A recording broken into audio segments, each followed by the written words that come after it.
Welcome to today's conversation on the future of intelligent transportation systems.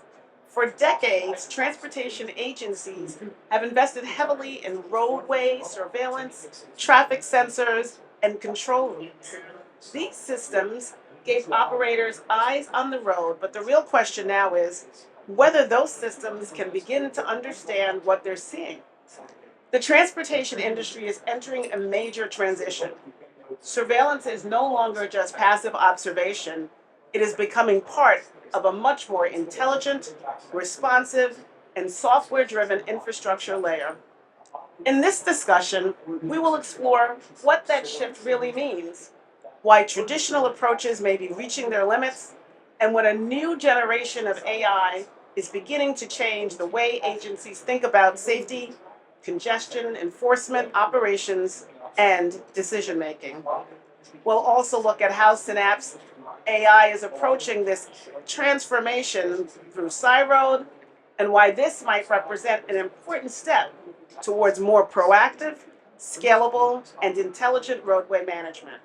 Let's begin by taking a step back and understanding how we got here and why the next stage of video intelligence may look very different from anything the ITS industry has used before.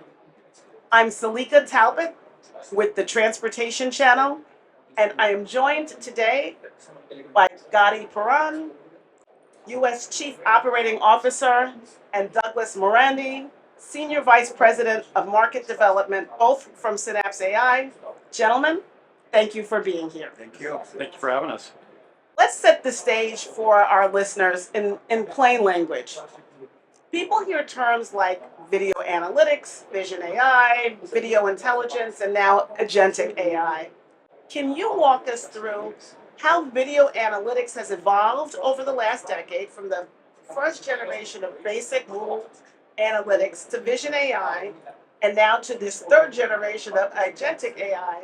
And more importantly, what is different about this third generation, and why does it matter for real world transportation operations? I know that was a mouthful, but I'll It's turn a it over to you. very long question. Absolutely. Thank you. So, video surveillance, video in general started many generations ago and which they implement into the transportation during the years.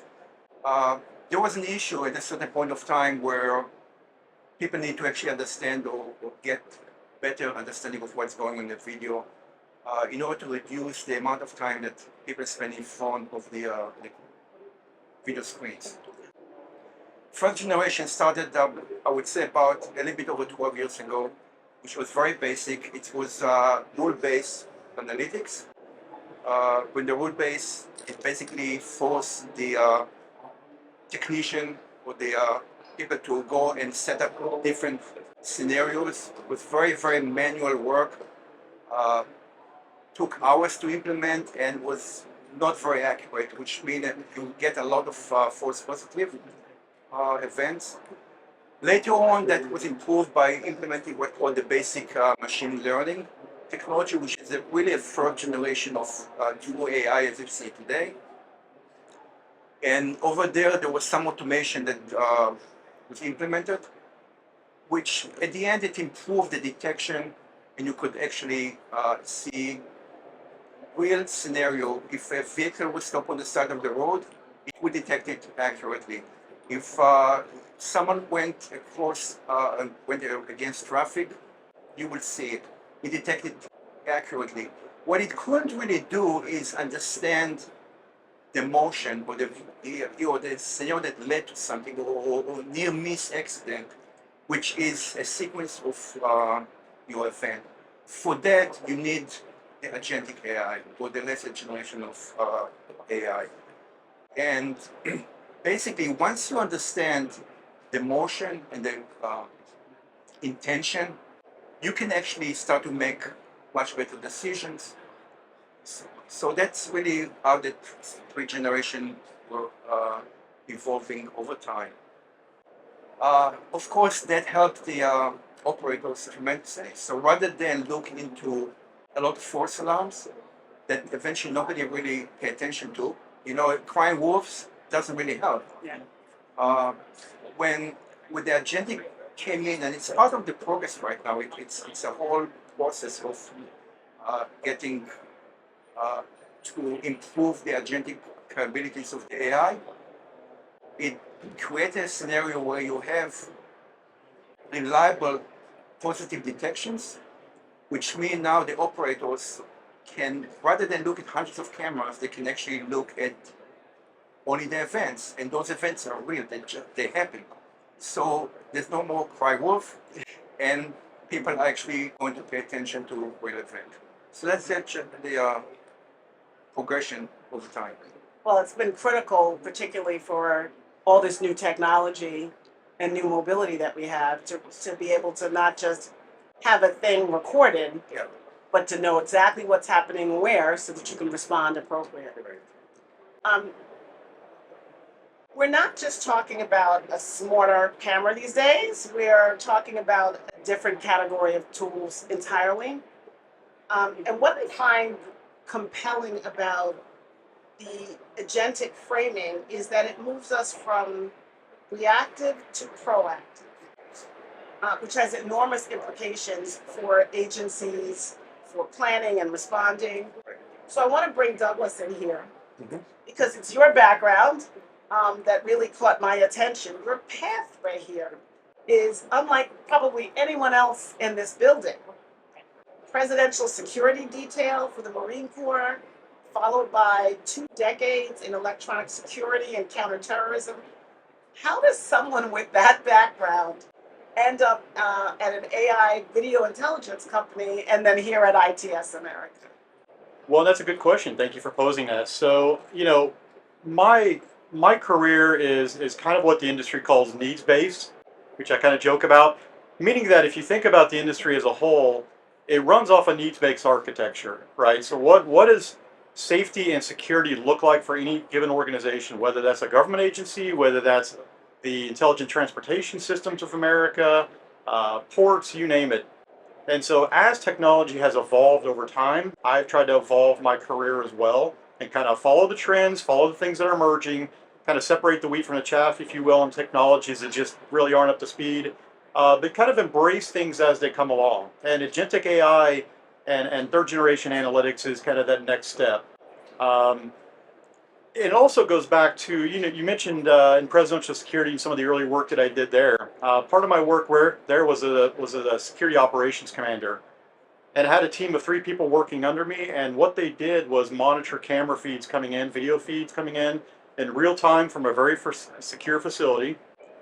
And at the time, as you can imagine, most of those cameras were analog, and so the human operator, with fatigue and their personal biases and all these other things kind of coupled into one, pre-analytics, led to a system to where maybe we weren't always as efficient as we could have been.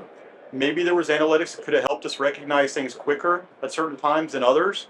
I like to say we did a great job for what we had at the time and the technology we had.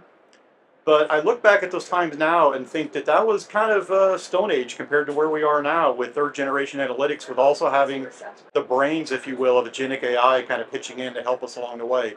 So that's kind of been the arc and trajectory of my career. I'm excited to be with the company, and I'm excited to be in this industry. Thank you. I love that story, and it sort of tells us really how the company's working and that you didn't stumble into this, right? There's a mission underneath it. And when you have that kind of high stakes background, you bring a different set of questions into any product that you're producing, right?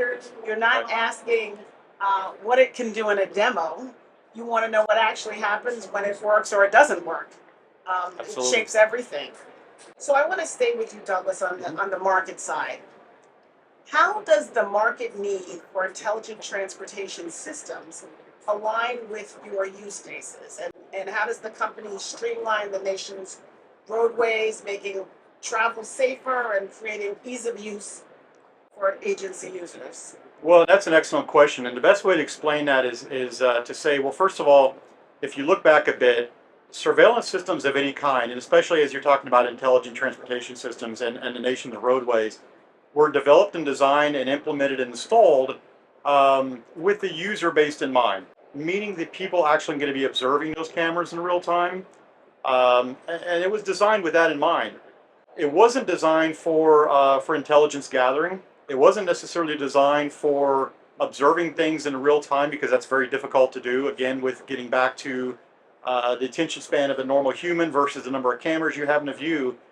And so allowing us to go into this third generation of analytics and using AI, you're bringing, I'll say, multiple brains to the scenario, right? If you've got several operators working in a room viewing what could be a couple thousand or 3,000 roadway cameras, they can only see so much at one time, and it's very, very difficult.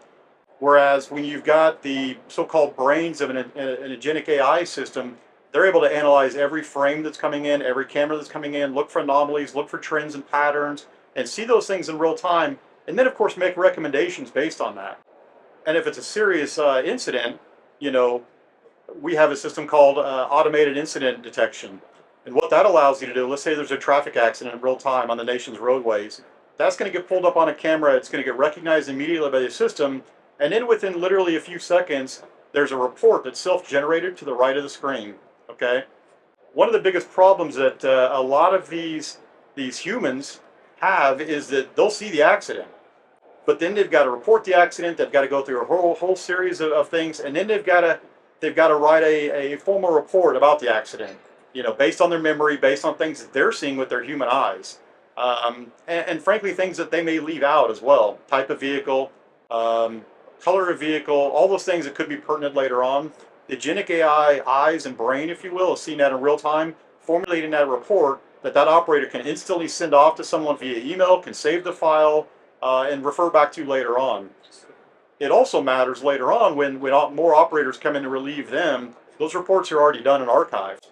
And so it's not a situation where they're trying to juggle reporting and figure that out, you know, kind of post-mortem when memories start to fade a little bit and fatigue sets in. Those reports are already done and logged. So those use cases are very important. We're going to get into a few more of those a little later, but that kind of gives you a snapshot of where we're going. Listen, the ease of use point can't be overstated, right? Mm-hmm. I talk to agency directors and operations staff constantly, and there's a gap between what the technology is promising and how it actually fits into someone's workflow on a busy Wednesday, for instance, right? The best technology in the world doesn't help the person who needs to use it. They can't get what they need out of it quickly. Gotti, that's going to bring me to something I want to press on from the traditional system side. What are the biggest operational limitations of traditional video analytics and traffic monitoring systems that we have today? Yeah, as I mentioned earlier, the false alarms is the biggest issue which cause the operators to just ignore. The second thing is, as Douglas mentioned, is the attention span of the users.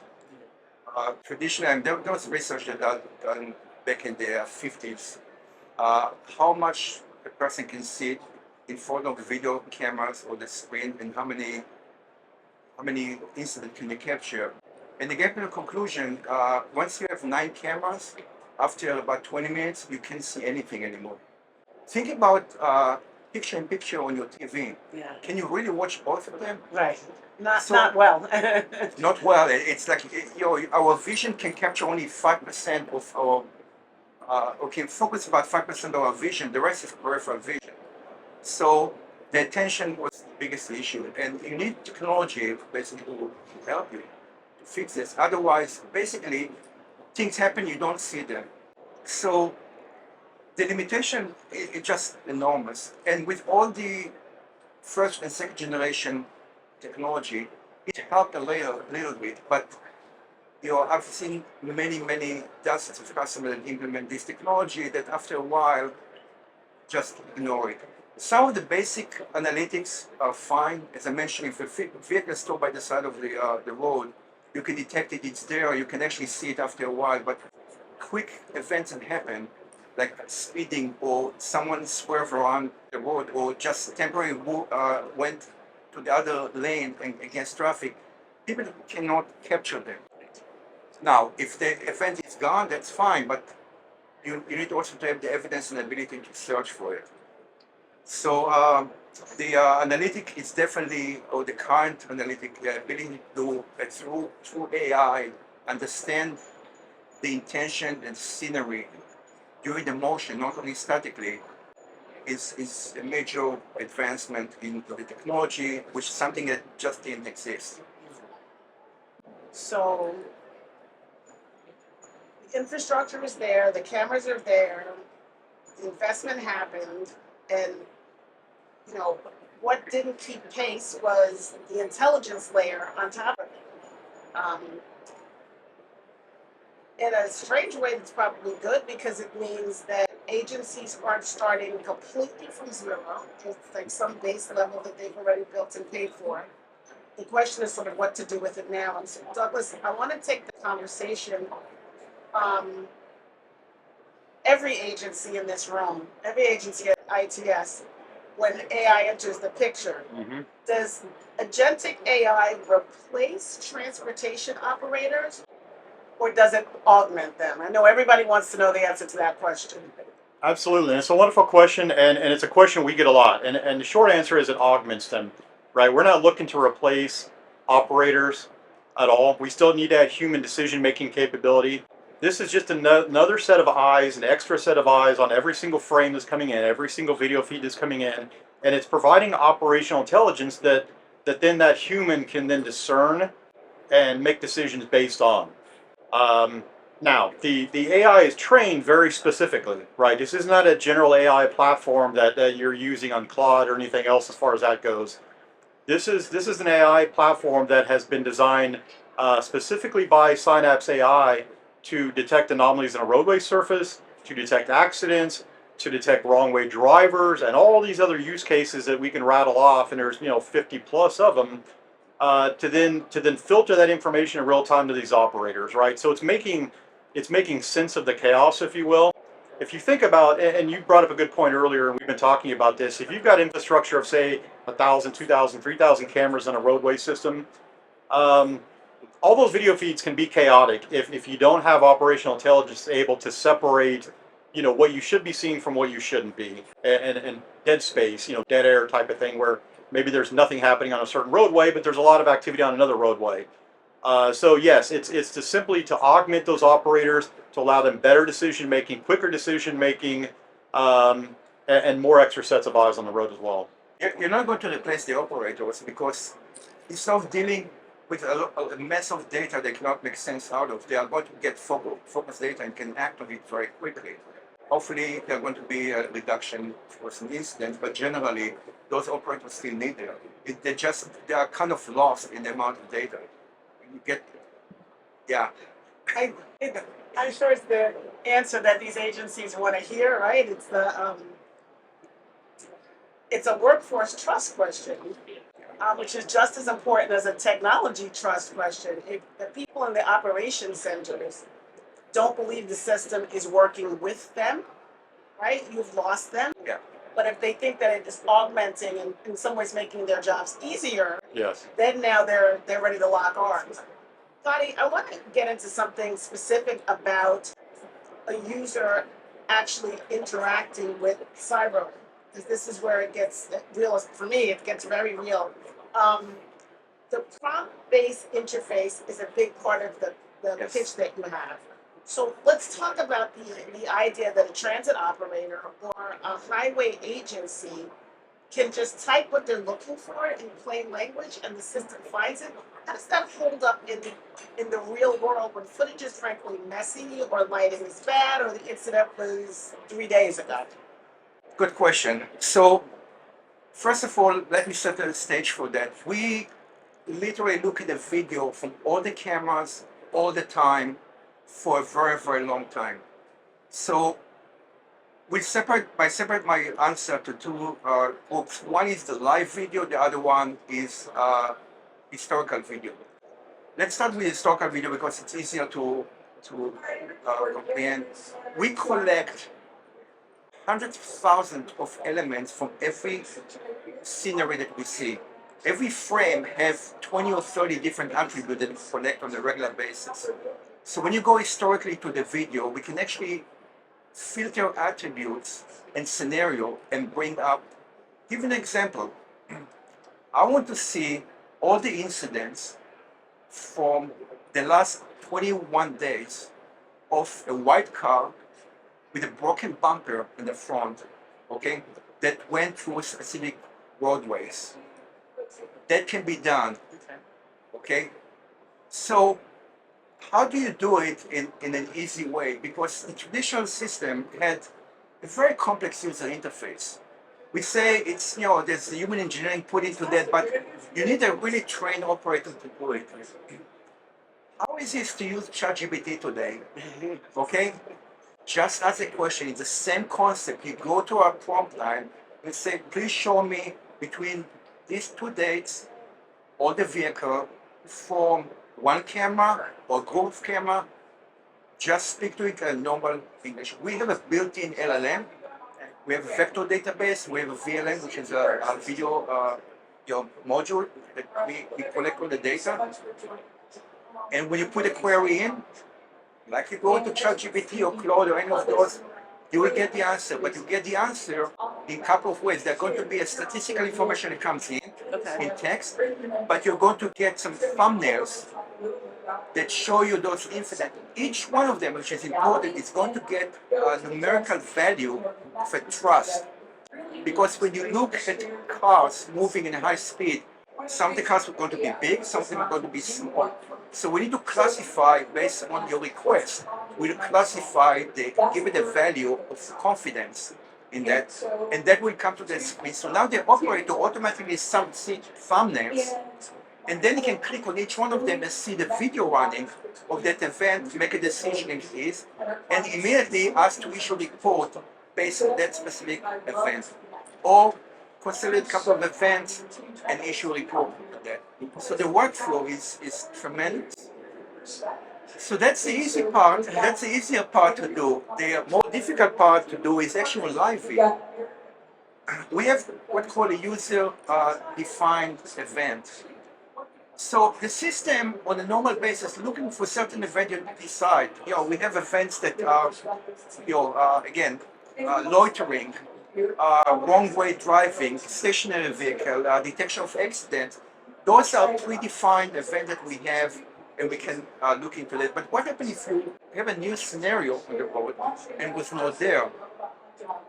So basically, with our Agentic AI, you can type in something that we did not capture. Okay, like the bumper, the broken bumper, we don't capture it. It's going to go in, and you can set this as an event. And every time that you see a car, a red car with a broken bumper, it will actually pop up on the screen automatically, or be registered an event that you can actually go into. So the prompt, the natural language is a super important feature for users, because you don't have to train the users anymore. Okay, basically, you just go in, put a request, and you're going to get it. I like that. Simple. That's really where the rubber is meeting the road, right, on this technology. A demo is a demo, but what I care about is the 11 o'clock at night scenario. When a supervisor needs to put up footage from a particular corridor after a serious accident and they need it quickly. That's the moment where it's either you're building trust or something is breaking. Douglas, I want to stay in this real world stakes territory with you. You've been in rooms at the highest level where security failures have real world consequences for very real people. What does reasonable deployment of this technology actually look like in practice? Not a slide deck, but on the ground, real world implications. Well, and that's an excellent question, and really the answer is quite simple. It's utilizing a lot of the same things they've been doing over the years. They're identifying issues that they have in their roadway and their roadway systems. However, they've done it before without using operational intelligence, right? They're using surveillance systems that are just seeing and not necessarily interpreting the data. But what we're doing is we're saying to them, look, keep your existing infrastructure. As long as you're utilizing IP cameras, we can utilize those, right? We're going to be a layer on top of what you're currently using to identify problems ahead of time. We're going to do it very efficiently. And we're also going to do it to your earlier point where we're going to augment the existing security personnel and the operators and not replace them. So it's also something we can answer questions kind of in real time to any of these people, to any of these stakeholders in the room, to the legal department, to the operator community that may have questions about it, certainly to the management, to give them a deep sense of understanding of how this is going to work. It's not going to get rid of jobs and supplant anyone's responsibilities in the sense that there's still going to be humans on the ground interpreting this data and understanding it. Now, there's some very real problems that are trying to be fixed with the United States, such as like Vision Zero. And what that is the Department of Transportation, U.S. Department of Transportation, is instituting programs to try to get the fatality rate down to the lowest level that they absolutely can without, you know, eliminating it. It'd be a very tough thing to eliminate 43,000 traffic deaths. But Agentic AI can identify issues in the roadway ahead of time. It can identify even like animals on the road, anywhere from the cat all the way up to a moose in certain states, which is applicable.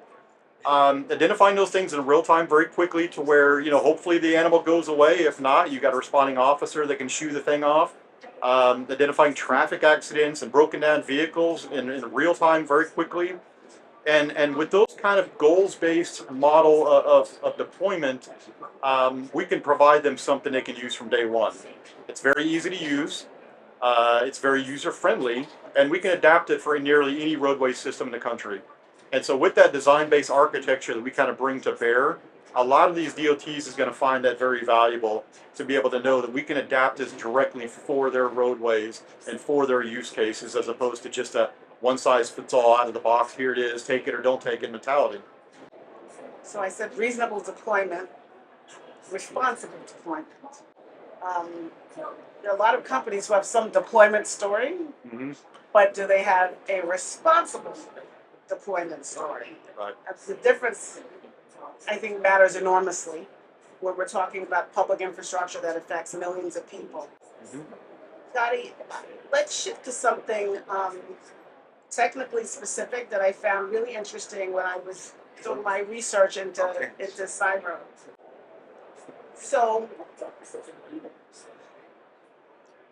you're essentially using existing infrastructure into a data collection and enforcement tool that agencies have physical access to, which is a different conversation than asking a city to go out and purchase a dedicated speed sensor equipment.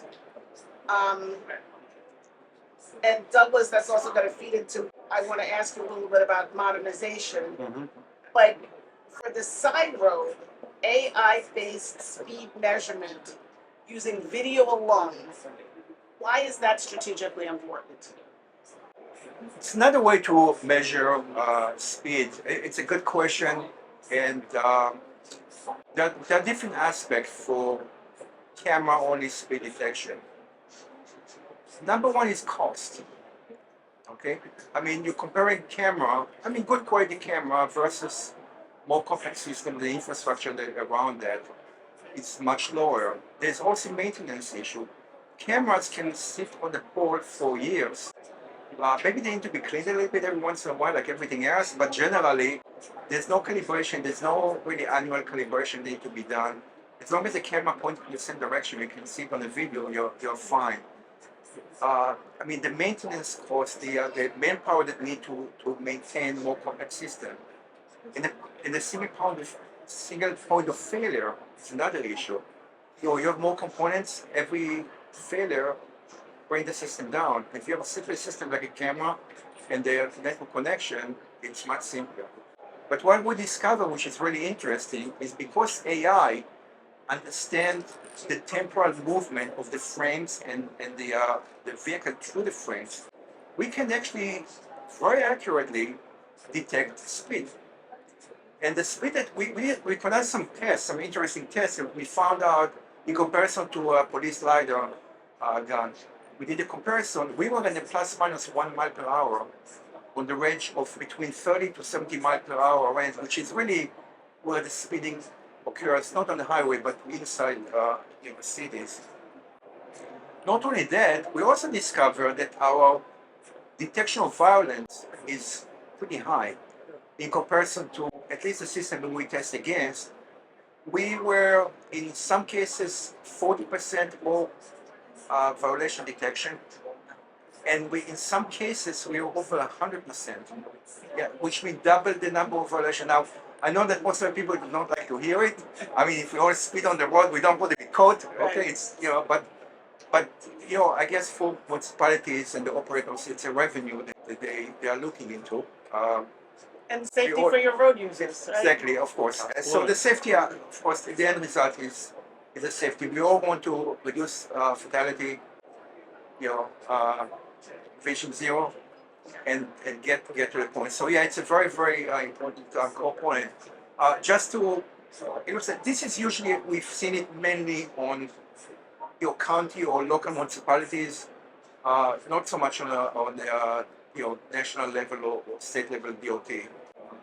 Because speeding over there is done in a different. State operational authority. Yeah, separate. Yeah.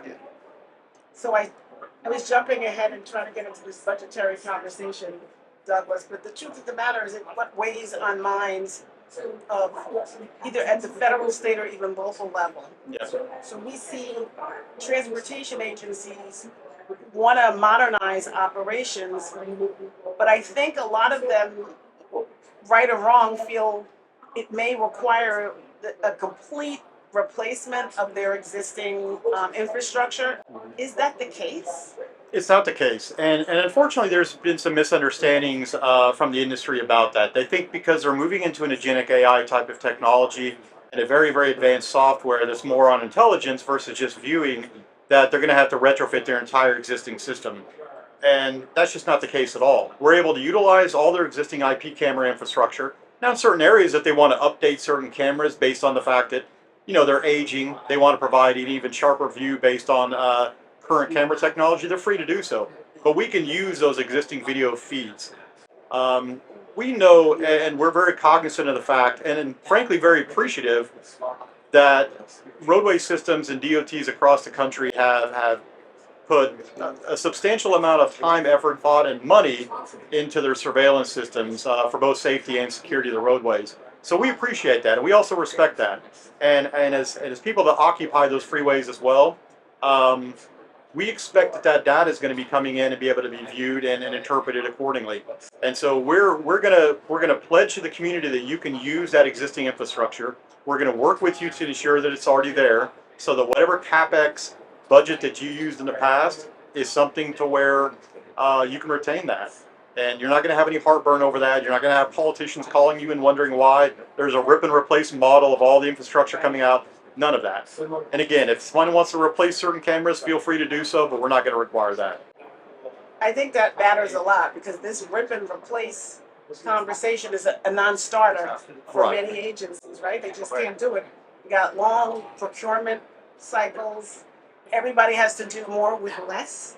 And then, of course, there's the political risk in retiring something that we told the public was going to do a thing, and now it can't do the thing. Yeah, Um, that's right. Nadia, I know we started on this before, but I want to circle back because I really think it's an important topic that we just want to put the fine tune on, is the trust question.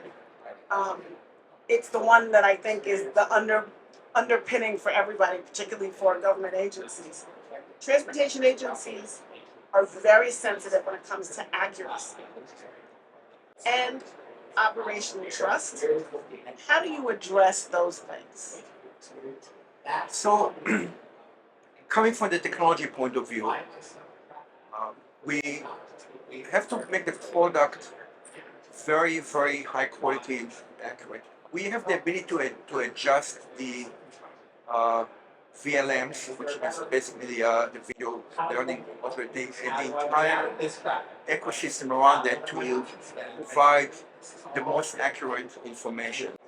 But together with the agentic process and the orchestration of different components that come from different sources in our video, we need to deliver the accurate result or the actually the correct event without any false detection. So that's really part of our technology actually augment and build data which can be trusted. The good thing about video is that you can always verify, in order to build a trust, verify the footage of the video versus the alerts are coming in and to see it. So at the end of the day, it's going to be when the operator see that what we report is correct, it's what's going to build the trust. It's we need to prove it in a real life scenario.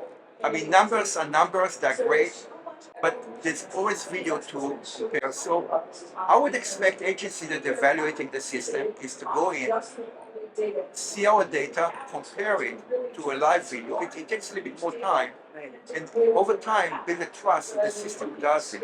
Now, important thing about the product, we have a lot of ability to adjust the configuration of the system to work much better with the scenery or the distance of the vehicle or everything that you see around in order to actually increase the accuracy.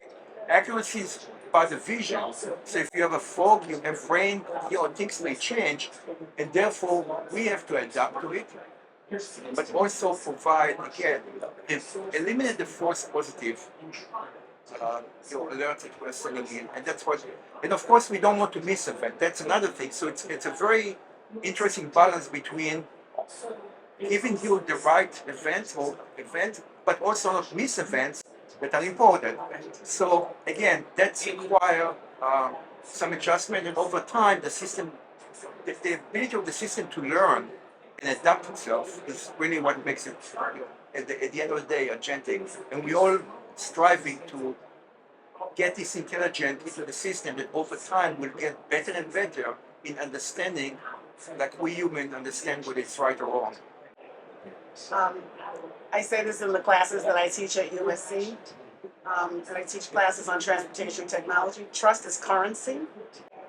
Um, it's slow to earn and fast to lose. So one bad incident gets tracked back to a system, it gets remembered, and it becomes the story for technology for years. So accuracy is not just a performative measure, it's the foundation of this entire relationship that you have between a vendor and a public agency. Dottie, I want to close with the long view. From a technical perspective, if we fast forward a blink and it's 5 years from now, what will intelligent transportation systems look like in an agentic AI world, and how are you working towards that goal of providing it in the meantime? It's a good question. There are a lot of advancement in technology, and we have to remember technology is moving forward all the time. We cannot expect that what we have today is going to be the end of all technology as far as that's the de facto thing. So we need to look at evolution, and one of the roadmap that we have is really to move forward with the technology and be at the leading edge of the technology. So, for example, I'll give you a couple of areas.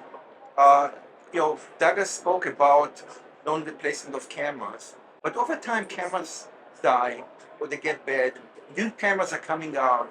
So one interesting concept of cameras, and you can see today, a lot of the cameras have a built-in analytic in them, but they are very basic analytics. So maybe vehicle stop on the shoulder, or going the wrong direction in traffic. That's a lot of it is already built into cameras, okay? But there's many more analytic components that you need to look into, which has to do with behaviors, okay? Behaviors on the road, because we all have to eventually prevent accident, make sure traffic flow. We haven't talked about something that we have to do that we have today, like congestion level, speed of the vehicle in the traffic, analyze pattern and length, occupancy, and so on. This is all part of the technology today. That's going to evolve over time, and together with the built-in analytics that built in the camera, is going to reduce some of the load from what the GPU or other of the cloud equipment by putting this process the camera process more intelligent components, intelligent in the product. The between improving your cameras and improve the technology server is always there. There's a lot of focus built between cameras. It's not enough that we're looking one camera. We need to look at the of cameras, involved maybe the segment and so on, and try to understand the patterns on the road in order to get into conclusion. That entire the roadmap that we all looking into that relationship between cameras and analytic to be there many years to come. It's going to progress, become more robust, and I mean we have some roads on detection that we need to detect, which we do today. Detect we have the reflection. There's many detection that need to work with, and we synchronize them between to make sure that traffic is getting into the and the safe. How to relate between the you need the AI, we need a set base code engine that relate between the safe zone to the. What happens if there's a car more than mile per hour because it's a chain? Okay, and they're approaching a work zone. How do you what to notify work zones? There's automation of the connection with these mobile devices, announcement system.